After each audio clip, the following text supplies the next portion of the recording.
নমস্কার বন্ধুগণ। আমি বর্তমানে একটি বিরাট বড় স্ক্যামের শিকার হয়েছি। বেশি সময় নষ্ট না করে আমি খুব সংক্ষেপে বলবো কিভাবে আমার সাথে স্ক্যামটি হয় এবং আপনারা কিভাবে এই ধরনের স্ক্যাম থেকে বাঁচতে পারবেন। তার জন্য এই ভিডিওটি স্কিপ না করে সম্পূর্ণ দেখবেন।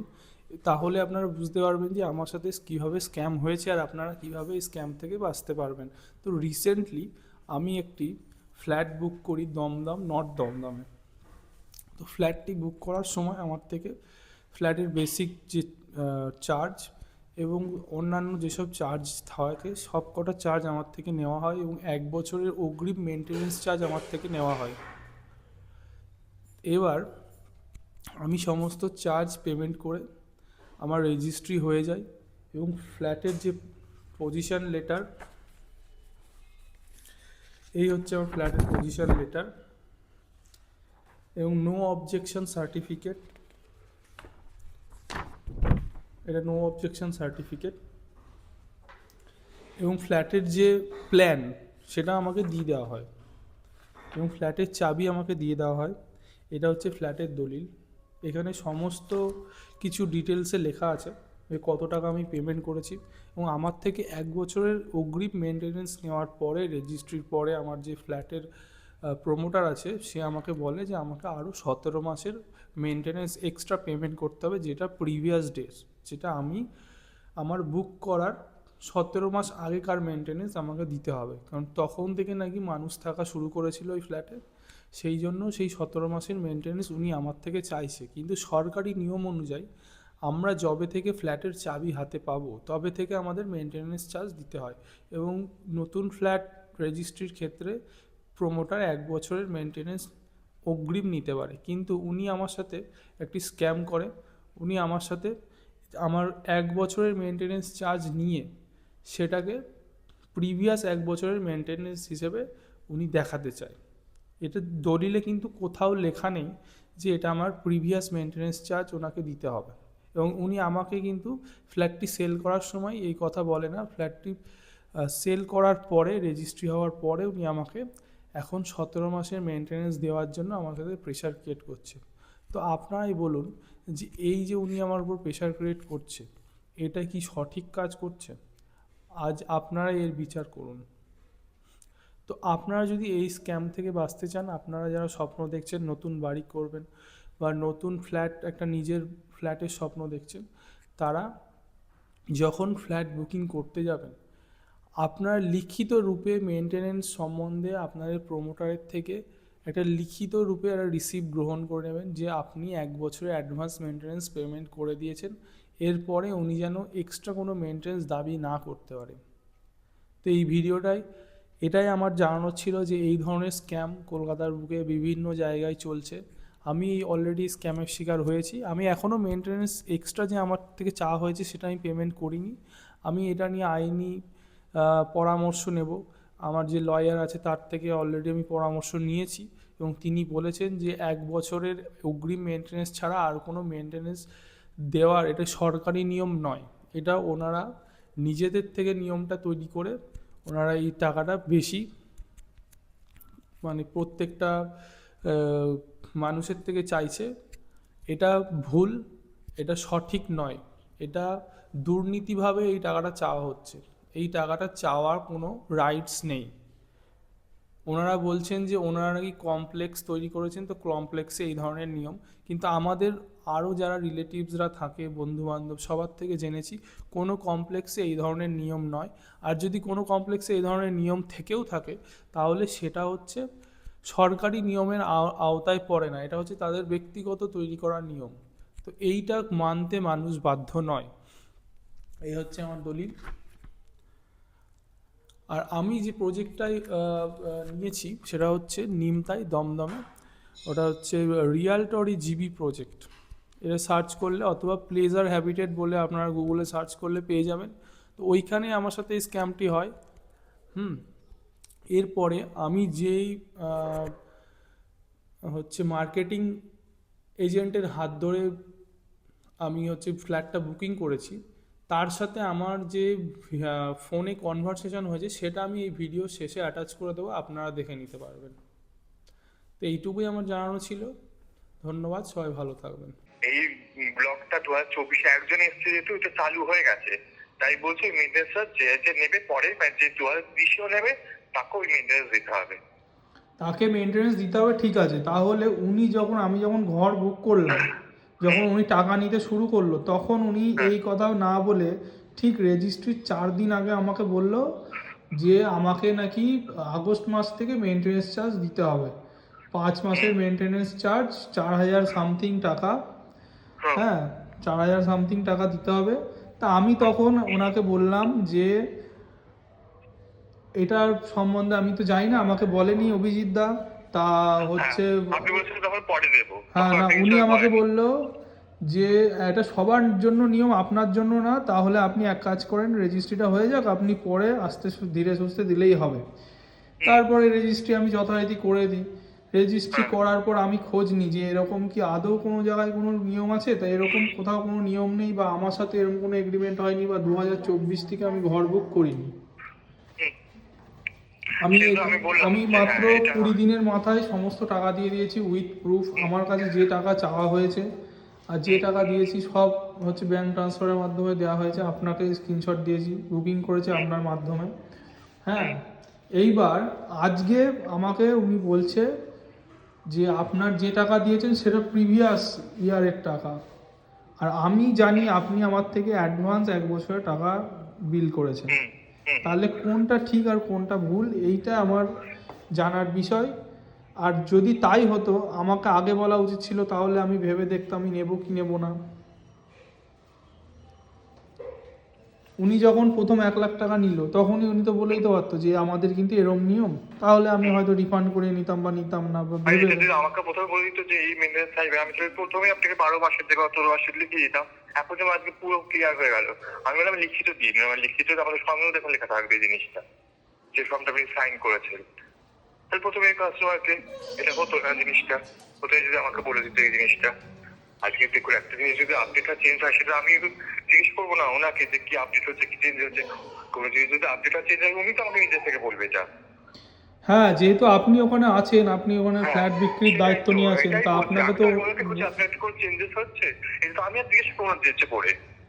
যদি কিছু চেঞ্জেস হয় সেটা তো উনি আমাকে বলবে, এটা তো আমার জানার কথা না। তাহলে আমি একটা কাস্টমার হয়ে এটা তো আমার সাথে অন্যায় হচ্ছে না। আমি টাকা তো দিয়েছি, আমাকে এখন ফের টাকা চাওয়া হচ্ছে।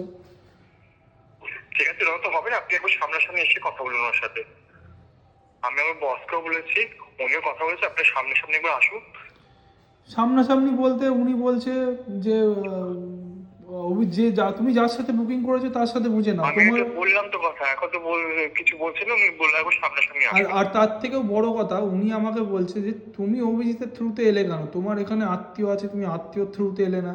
এইটা কি কোনো একটা অফিসিয়াল কথা? আমার আত্মীয় থাকুক না থাকুক, আমার আত্মীয় তো সেটাই তো আমার। আমি বললাম যে এটা কেন হবে, আমি ওনাকে বললাম।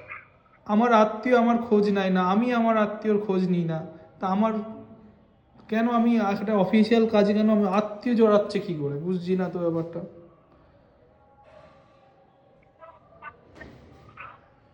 আমার কথাটা হচ্ছে এখানে। আর আমার সব থেকে অসুবিধার জায়গা, আমি এটা লোন করে করিয়েছি, তাহলে আমি সেই বুঝে সেইটা লোন করতাম।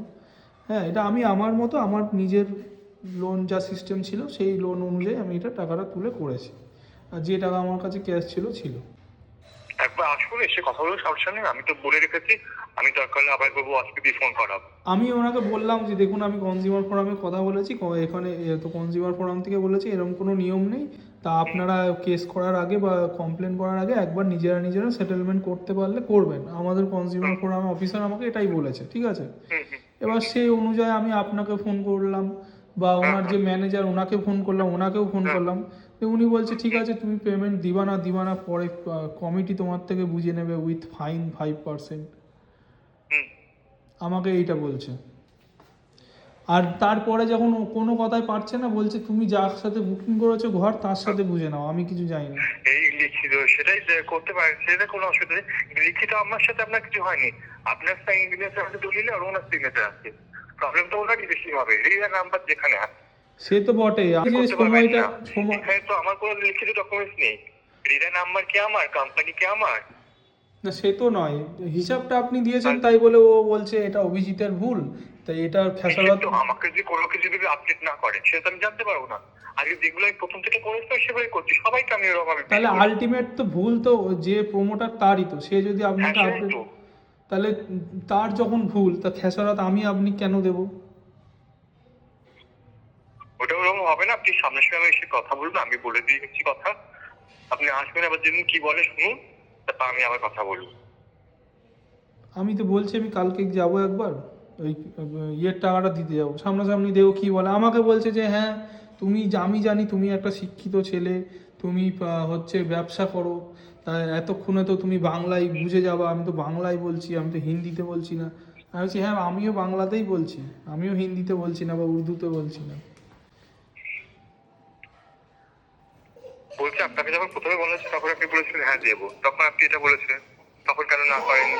না আজকেও কি তাই? এবার শুনুন, তখন আমি জানতাম না যে কত দিনের মেনটেন্স চার্জ দিতে হয়। ও আমাকে বললো অভিজিতের এটা ধরার দরকার ছিল, ধরেনি, তো এটা সবার জন্য নিয়ম। তা আমি বললাম সবার জন্য যদি নিয়ম হয় তাহলে সেটা আমি দেখব। তারপরে উনি বললো ঠিক আছে আপনি তাহলে রেজিস্ট্রিটা করে নিন, এখন দিতে হবে না, আপনি রেজিস্ট্রি করে কদিন পরে দেবেন। এইবার আমি তো খোঁজ খবর নিতে হবে, আমার যেটুকু অফিসিয়াল যেটুকু যা দেওয়ার ছিল, টাকাটা দিয়েছি বলেই তো উনি রেজিস্ট্রি করে দিয়েছে, কোথাও তো আমার কোনো ডিউ নেই, আমার দলিলে না কোথাও তো কোনো ডিউ নেই। হুম। উনি তো নো ডিউ সার্টিফিকেটও দিয়ে দিয়েছে আমাকে। No objection, NOC. হ্যাঁ, তাহলে হচ্ছে তাহলে কি হিসেবে উনি এগুলো দিল আমাকে? ওই তো বললাম না, যেহেতু 2024 থেকে একজন থাকা শুরু করেছে, তো ওইটা হচ্ছে সবাইকে দিতে হবে, যেহেতু ওই বিল্ডিংটা মেনটেন শুরু হয়ে গেছে, লিফট শুরু হয়ে গেছে, ইলেকট্রিক বিল দিতে হয়েছে, এর জন্য হচ্ছে এই প্রবলেমটা। তাহলে সেইটা আমাকে তো এবার আমার, যে একজন এসছে সে তো একা দেবে না মেনটেনটা, ওটা সবার সাথে ভাগ করতে হবে। যদি 10,000 টাকা 20,000 টাকা বিল আসে, তার তো একা দেওয়া সম্ভব না মেনটেন্সটা। উনি এটাই বললো না আমাকে। সে ঠিক আছে ওনার একা দেওয়া সম্ভব না, সব ঠিক আছে, তাহলে যে আমি যে কাস্টমার নতুন ঘরটা নেবে তাকে তো প্রথম থেকে পুরোটা বুঝিয়ে বলতে হবে যে এই ব্যাপার। এখন আমি 1 বছরে অ্যাডভান্স মেনটেন্স দেওয়ার পরেও আমাকে বলছে ওটা প্রিভিয়াস ইয়ারের মেনটেন্স, এখন আপনাকে আরও হচ্ছে 5 মাসের ভাড়া মানে প্লাস ওটা হচ্ছে 2 আপনার মাসের ভাড়া। 2024-এর আগস্ট, 2024-এর আগস্ট থেকে আপনার ওটা ধরা আছে 2025-এর আগস্ট অব্দি, যেটা আপনি দিয়েছে বিশ্বের মতো তাই চালাচ্ছে। কিন্তু সেটা কোথায় আমার সাথে ওনার সাথে কোনো কি এগ্রিমেন্ট হয়েছে বা কোনো দলিলেই বা লেখা আছে যে এইটা? হ্যাঁ, এটাই তো এখন প্রবলেম হচ্ছে, লিখিত নেই কেন। ঠিক আছে, আপনি আসুন কথা বলুন, আমি বলে নিয়েছি আমার সিনিয়রকে দিয়ে কথা। হ্যাঁ দেখুন কি করা যায়, না হলে আমাকে তো ইয়ে করতে হবে, আমি তো এইটা মেনে নেবো না। আর আপনি আসুন, সামনাসামনি কথা বলুন, দেখুন কি বলে, তারপর আমাকে বলবেন। সামনাসামনি কথা বললে বলবে হ্যাঁ তুমি বোঝো না এবং সেইটাই বাংলা ভাষায় বলছি, যা বলার তাই বলে যাচ্ছে প্রথম দিকে, আমি তো অনেক দিন ধরে এটা নিয়ে কথা বলছি। দেখুন আপনি যেদিন আসবেন সেদিন আমার কথা বলবেন সামনাসামনি, কি বলে, তারপর আপনি একটা ফোন করবেন আমাকে, আমি তার বাবার কথা বলাবো। তা এই যে আপনার যে কোম্পানি, আপনি যে কোম্পানিতে কাজ করেন, হুম। এটা তো আপনার একটা কাজ, তাই একটা হ্যাঁ। কাস্টমার সাথে এরকম একটা ফ্রড হলে তা আপনার কোম্পানি কি কোনো সাপোর্ট করবে না তাতে? দেখুন এবার আমরা তো কথা বলছি যে এটা তো ভুল, এটাকে লিখিত দেওয়া হয়নি, এটা প্রথমে লিখিত করে দেওয়া হচ্ছে, আমরা এখন লিখিত করিয়ে নেবো যে লোকটা এটাকে দিতেই হবে। আমি সব ক্লায়েন্টকে আগে থেকে বলে দেবো, আমি যদি জানতাম তাহলে করে নিতাম। দেখুন যখন রেট চেঞ্জ হয়েছে, আপনার জিএসটি যা যে চেঞ্জ হচ্ছে আমি সব ওর মধ্যে ফর্মে লিখিয়ে নিতাম, পার্কিং রেট চেঞ্জ হচ্ছে আমি ফর্মে লিখিয়ে দিতাম। আমি যদি জিনিসটা না জানি সেটা আমি কি করে করবো, তাহলে আমি লিখিয়ে দিতাম এটা যে পিওর মেনটেন্যান্স দিতে হবে আপনাকে, হুম, সে আপনি জবেই আপনি নিচ্ছেন। আপনি তো আমাকে লিখে দিয়েছেনই যে কত টাকা বিল করে দিয়েছেন, সেই মতোই আমি টাকা দিয়েছি। হ্যাঁ, এবার যদি আমি জানতাম ওখানে আরো 5 মাসের বিল দিতে হবে আপনাকে, আরো 6 মাসের দিতাম, সেটাও আমি আপনাদের থেকে নিয়ে নিতাম। নিয়ে নিতেন আমি অবশ্যই, জিনিসটা আমিও দিয়ে নিজেই দিতাম, আপনার আর আমিও দিয়ে দিতাম, হ্যাঁ। আমার যদি বাজেটে আসতো আমি দিতাম। হুম। এবার যদি জিনিসটা আমি জানতামই না, সেটা আমি তো আগে দুটো বুকিং দিচ্ছি, সেরকম যদি হয় উনি তো পরে সে টাকাগুলো নিয়েছে, আমাকে সে পরে বলতে পারতো যে অভিজিৎ এখন থেকে তুমি এই মেনটেন্সটা বলবে। উনি উনি পরে আমাকে নিয়েছে সে উনি টাকাগুলো। আমাকে শোনেন বারবারই একটা কথা বলছে যে তুমি অভিজিতের থ্রুতে ঘর বুক করলে কেন, তোমার এখানে আত্মীয় আছে, তুমি আত্মীয়র থ্রুতে ঘর বুক করলে না কেন? এটা জানি না কি কারণে, ওটা হচ্ছে না ডিরেক্ট হতো, পুরো বেনিফিট থাকতো না। হ্যাঁ, এবার ঠিক আছে, ওনার তারপরে একটা বেনিফিটটা উনি অন্যায়ভাবে আমার থেকে এক বছর অ্যাডভান্স মেনটেন্স দেওয়ার পরও আমাকে টাকা দিতে হবে। আমি এটা যে বললাম যে মেনটেন্যান্সের কথাটা, বলছি মেনটেন্যান্স তো আমি নেবো, আমি সব ওদের বিল দেখিয়ে দেবো। না, আমি বিল দেখবো কেন? যে কমিটি হোক, আমি কমিটিকেই বলবো, আমার তো এখানে রয়েছে, আমি টাকা দিয়েছি, তাহলে এই এক্সট্রা টাকাগুলো উনি হিসাব দেখা কিসের টাকা? ওনার তো লয়ার ফিস না 23,000 হলে টাকা হয়। সবার সাথে এসে মিলবে না। যারা 2024-এ যারা পড়েছে তারা 2024 থেকেই শুরু করেছে, এটাই ওনার কথা হচ্ছে, তাহলে তো হিসেব মিলছে না। সেটা উনি সবার বুঝে ক্ষেত্রে আমি নিক, উনি ঘর বেচতে সেটা পারবে আমি কি সবার থেকে সেটা তো আমি ওনার ব্যাপার। একটা নিলাম, এবার আমি এর থেকে একটা নেবো, তো হবে না, হিসেবে তো গন্ডগোল হয়ে যাবে তাহলে। উনি এটাই এখন কথা বলছে। ঠিক আছে, না আসলে একবার কথা বলুন, দেখুন কি বলে। আমার তো মনে হচ্ছে সোজা পথে, উনি তো আমাকে বলে দিল যে সোজা পথে, তো আমার মনে হচ্ছে না হবে বলে। একবার আসুন, দেখুন, কথা বলুন, তারপর আমাকে বলবেন, আমি সেই মতো আর ফোন করবো আমার সিনিয়রকে। আমার কথা হচ্ছে, আমার যদি এরকমই হতো তাহলে আমি আমি নিতাম না।